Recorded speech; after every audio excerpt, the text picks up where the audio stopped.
That's what you do to hate. You just ignore it. You don't even pay that shit any attention. Ignore it, but it'll just keep coming like a flood. Or herpes. A flood of herpes. like the great herpes flood of 79. Of 69. Would have been a far more clever. 70s. No. The great herpes flood of 69 was more clever. Because of the sexual position. Thank you, Antonio. Will one of you guys clap, please? He brings that up right after a herpes conversation. Clap. We met through a mutual friend. We met through someone that we both worked with at Cartoon Network named Jason DeMarco. They were looking into a record with a bunch of different types of producers. And then DeMarco asked me and us, both of us, if we'd be interested in collaborating and doing something. We both said yes, so I flew down to Atlanta. Once we started working, it was just, it eventually became obvious that we needed to do the whole record together. I fought it a little bit at first, just because I was a little busy, but he won me over with brute force. He meaning Michael. Yep, it's too bad Michael's not in the room. He could add to it. But yeah, that's it. For me, it's like when Kobe Bryant's always going to be a Laker. I was born to be on LP Beats, and I knew that within 48 hours of recording with him. So I can't tell you I consciously thought of it. I can't tell you, I debated over it with myself. It just was an epiphany. By the second day we recorded, I was like, this is who I'm supposed to be making music with the rest of my career. This is the feeling I've been searching for 8, 9 years. It just made too much sense not to do. We're in a platonic relationship instead. Yeah, I'm married. My wife got a fat ass. I'm straight, but on some music shit, like, this is who I'm supposed to make music with. So did the Run to the Jewels idea come up as soon as your record came out? You guys started talking about it, or when did it come up again? Kind of on tour, I think. I was trying to figure out what the next project was going to be. Mike was trying to figure it out. We knew that we were going to do another record together, but we also, whatever. We were kind of, we had done. We were on tour. We were basically, the records had come out, and we were starting to think ahead of what the next thing was. And I had an idea of doing an EP, just to kind of bridge the gap between my next record and Cancer for Cure. But the idea of, and then he was like, let me jump on it, and it made sense, and I was like, yeah, of course, and we were gonna do a couple songs together. Then it just kind of turned into, why don't we just do the whole EP together?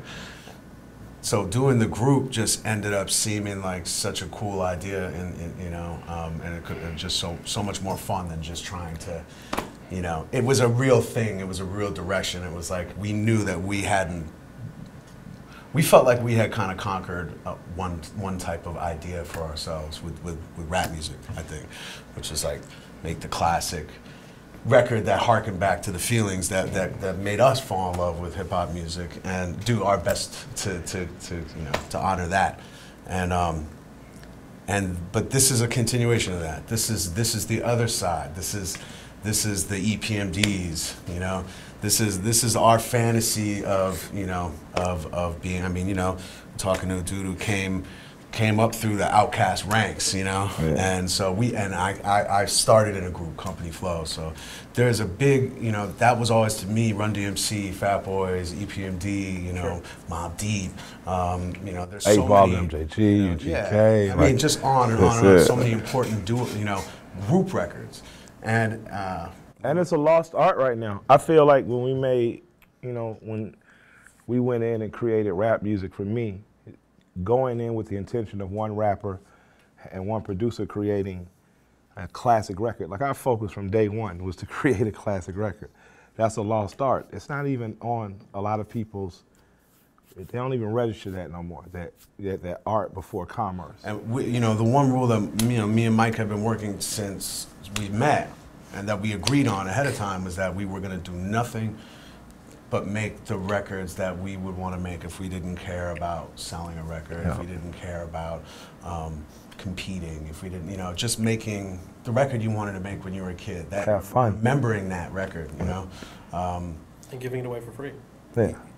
Giving it away for free just seemed like the cherry on top. It just popped out, it just kind of came down from the sky, and it was like, it just felt right for us because, we didn't, everything this record is about really not playing any games, you know, and cutting through the bullshit, you know, and just making, having fun with trying to make a great record and trying to, you know.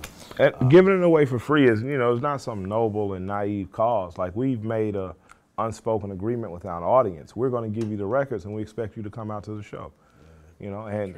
You know, based on our last tour, we had more than a few sellouts. We had a lot of capacities and packed crowds.